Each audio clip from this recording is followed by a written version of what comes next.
Bonjour, aujourd'hui je vais vous lire un extrait du roman de Stéphanie Jor, Révélation. En voici la 4e de couverture. Tristan possède une aptitude qu'il considère comme une malédiction. Quand il touche quelqu'un, il perçoit son souvenir le plus honteux.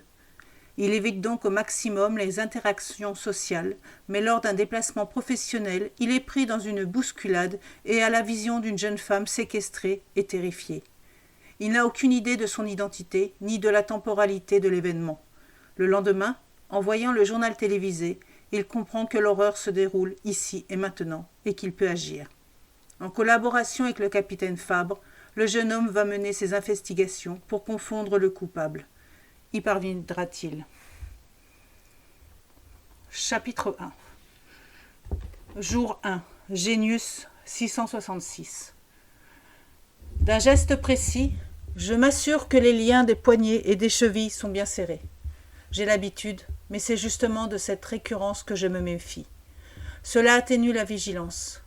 Même les meilleurs se font gauler quand ils se croient au-dessus de tout. Leur pouvoir leur fait perdre de vue la nécessité de rester prudent. Audrey est encore dans le coltard. Elle gémit dans sa semi-conscience.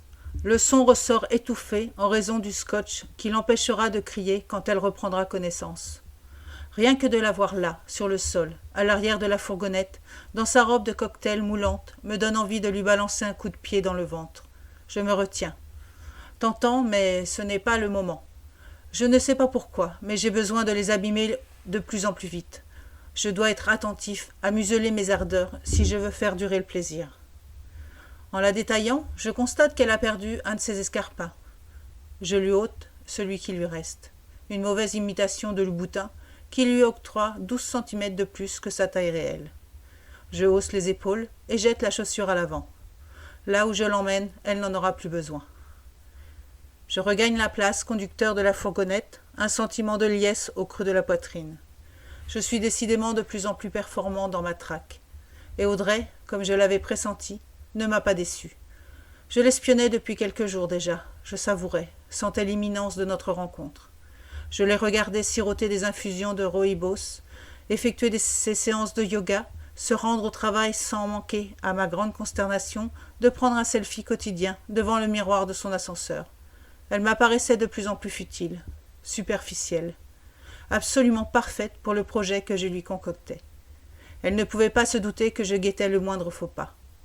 Et la voilà, à ma merci, en route vers sa nouvelle destination et sa nouvelle vie. Adieu Audrey, bonjour, numéro 6. Pour elle, à qui il plaît tant de se mettre en valeur, qui s'amuse à poster des photos de ses tenues, de ses coiffures, de ses ongles même, parfois, j'aimerais immortaliser l'instant. Sa pauvre carcasse recroquevillée à même le plancher d'une camionnette, ses membres attachés, ses cheveux emmêlés. Le contraste entre sa robe de soirée et la situation me fait sourire. J'avais cueilli ma dernière captive, numéro 5, pendant son footing. Elle portait un jogging rose bonbon. #run, #plaisir de courir, #ma vie dans la nature. Cela me paraissait moins saugrenu. Je décide que je vais tirer numéro 6 de ce jogging une fois que nous serons arrivés. Je trouve dans la démarche comme un fil conducteur qui me plaît bien. Je tourne la clé de contact et je démarre. Tout au long du trajet qui mène Audrey à son nouveau royaume, je m'imagine poster un cliché sur son Insta, comme elle aurait pu le faire. Je me marre tout seul en déclinant tous les hashtags qui conviendraient à la situation. #pas de chance. #fini de faire la belle. #tu vas prendre cher. #tu vas crever. #serial killer. Jour 1. Génius 666. Le moment qui précède leur chute est de loin celui que je préfère. J'aimerais que ça s'éternise, tant ces instants sont délicieux, mais ça ne dure jamais assez longtemps.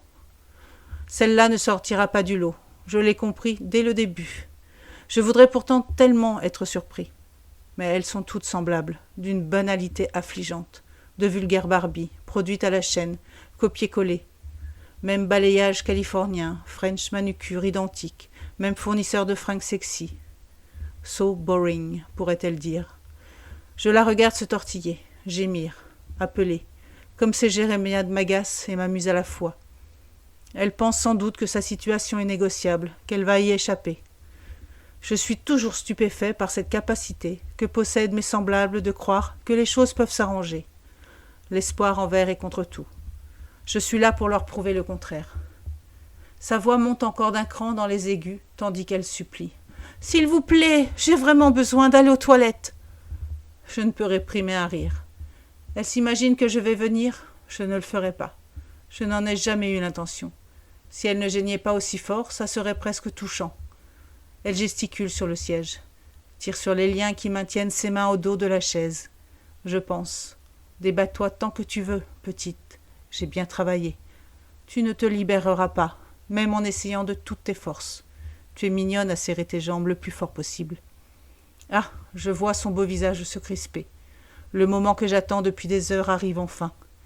Une tache humide imbibe son pantalon, puis une flaque se répand sur le sol. Je la regarde se souiller en pleurant et en ressent un plaisir exquis. Elle est maintenant réduite à ce qu'elle est vraiment.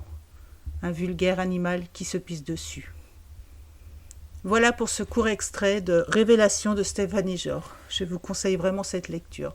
Je vous souhaite une très belle journée, je vous dis à bientôt.